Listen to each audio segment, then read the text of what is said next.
the days of the kings, when Israel was meant to be a light among nations, the land slipped into spiritual confusion. Under King Ahab, the northern kingdom prospered outwardly, but inwardly it drifted. Ahab's reign was shaped by alliances and political strength, yet his heart was drawn toward compromise, and nowhere was that compromise clearer than in the influence of Queen Jezebel. Jezebel brought with her the worship of Baal, a storm and fertility deity revered by many neighboring peoples. Temples and altars rose, prophets of Baal multiplied, and the worship of the Lord was pushed aside. In time, the nation became divided not only by politics, but by worship itself. People tried to hold two loyalties in one hand, serving the Lord when convenient, and turning to Baal when fear demanded it. You have abandoned the Lord's commands and have followed Baal. How long will you waver? O Baal, answer us. Hear us. Then the drought came. Rain vanished from the sky. Streams shrank into mud. Fields cracked, and the land groaned beneath the weight of famine. In the ancient world, drought was not merely a weather crisis. It was a direct challenge to the claims of Baal, who was said to control storms and harvest. And into that crisis stepped Elijah, a prophet whose name carried a message: "My God is the Lord." Elijah appeared before Ahab with bold certainty and declared that there would be no rain except at the word of the Lord. It was a prophetic confrontation that turned the drought into a spiritual verdict. Years passed with the land dry and hearts desperate. Ahab searched for Elijah, blaming him for Israel's trouble, but Elijah remained under God's direction, hidden until the appointed time. When the moment came, Elijah confronted Ahab again. Ahab called him the troubler of Israel, but Elijah answered that the true trouble was not the prophet's words. It was the king's abandonment of the Lord and his pursuit of Baal. Then Elijah proposed a decisive confrontation, not in private chambers, but in public view. He demanded that Ahab gather all Israel to Mount Carmel, along with the prophets of Baal. Carmel was a ridge overlooking the sea, a place where clouds could be seen forming on the horizon, a symbolic mountain for a contest about reign and divine authority. The summons went out, and soon a massive crowd assembled. Israelites stood on rocky slopes, watching anxiously. Ahab arrived with his officials, and the prophets of Baal arrived in force, hundreds of them, confident in their numbers, confident in their rituals, confident that the nation's fears would keep it loyal to them. Elijah stood alone.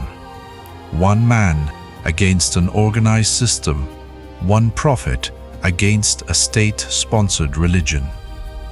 Yet Elijah did not appear weak. He stood as though he carried the weight of heaven's truth on his shoulders. He stepped forward and addressed the people with a question that cut through their hesitation. How long would they limp between two opinions? How long will you waver between two opinions? If the Lord is God, follow him. But if Baal is God, then follow him. If the Lord is God, follow him. If Baal is God, follow him. The people answered nothing. Their silence revealed the problem. They wanted certainty without commitment. They wanted blessing without surrender. Elijah then proposed the test. 2 bulls would be chosen. 2 altars would be built. No fire would be placed beneath either offering. The prophets would call on their God. Elijah would call on the Lord. Choose 1 bull for yourselves, and I will prepare the other. Lay it on the wood, but put no fire under it. And the God who answered by fire would be shown as the true God. The people agreed, drawn to the clarity of a contest. The prophets of Baal went first. They prepared their altar, placed the offering, and began calling on Baal from morning onward. They raised their arms, circled the altar, and continued their rituals for hours. Sweat and dust covered their faces. Their movements grew more frantic. Yet nothing happened. No flame fell. No sign appeared. The altar remained silent. The crowd watched, waiting for something, but the sky stayed empty. Elijah observed with calm, and as midday approached, he challenged their confidence. He urged them to cry louder, implying that perhaps their God was distracted or absent. The prophets intensified their efforts, leaping and shouting, working themselves into frenzy. But still there was no answer. The silence grew heavier than any sound. It was the silence of a false promise.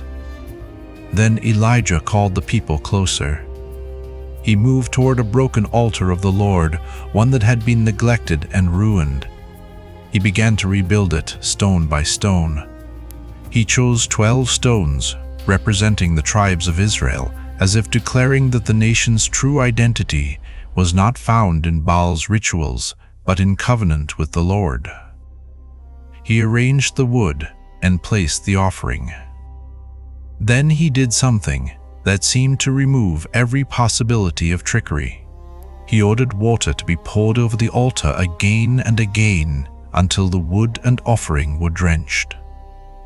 Water was precious in drought, yet Elijah poured it out, showing that if fire came now, it would not be because of human effort. He dug a trench around the altar, and the water filled it. The scene became dramatic. A soaked altar on a dry mountain, a nation watching, prophets of Baal exhausted and humiliated, and one prophet standing before the Lord's altar with quiet authority. Elijah lifted his voice in prayer. His prayer was not long. It was not theatrical. It was direct and reverent. He asked that the Lord would answer so that the people would know that the Lord is God and that he was turning their hearts back. And then it happened. Fire fell from heaven. In John, like clarity, the vision would be blinding, an intense descending flame that consumed the offering and the wood, a holy blaze that made the soaked altar erupt with heat and light. Steam rose into the air as water vanished in the sudden intensity. The crowd recoiled in shock. The mountain that had felt dry and powerless now burned with divine response. The people fell down in awe, overwhelmed by what they had seen. Their voices rose not in confusion, but in confession. The Lord, He is God. The Lord, He is God. The contest had done what argument could not. It forced a decision. The truth became visible. Baal did not answer. The Lord did. Elijah then moved quickly to confront the prophets of Baal as the crowd shifted from fear to conviction. The false prophets, once confident, were now exposed. Their influence began to collapse in the eyes of the people. Hear me, O Lord! Let them know you are God! The Lord, He is God! The Lord!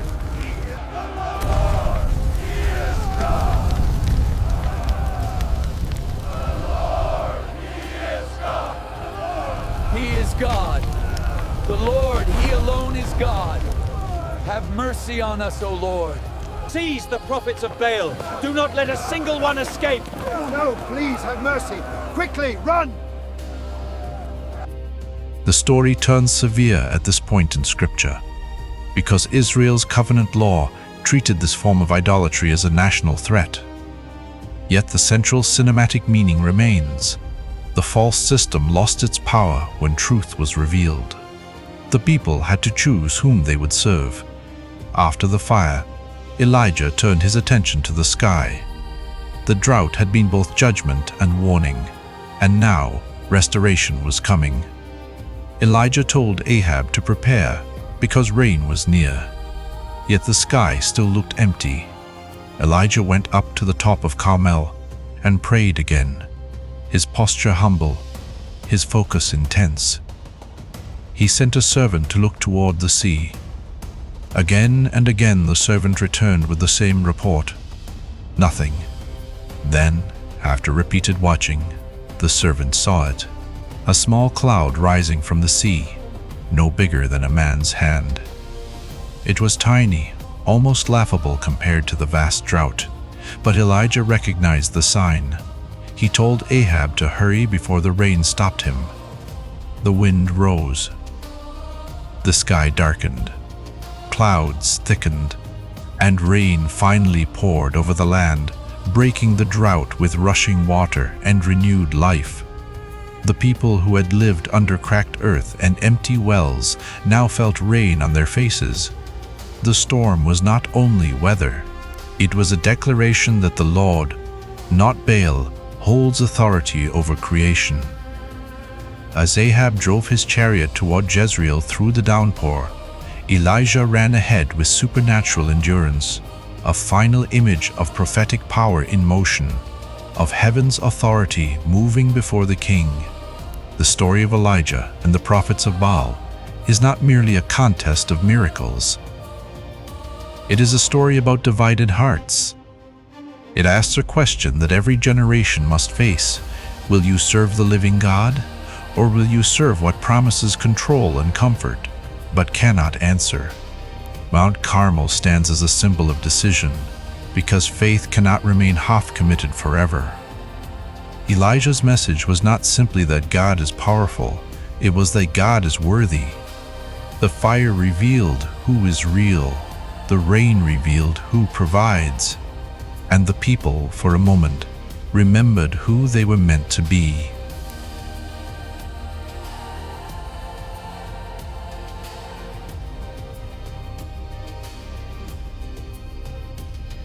How long will you waver between two opinions? If the Lord is God, follow him. But if Baal is God, then follow him.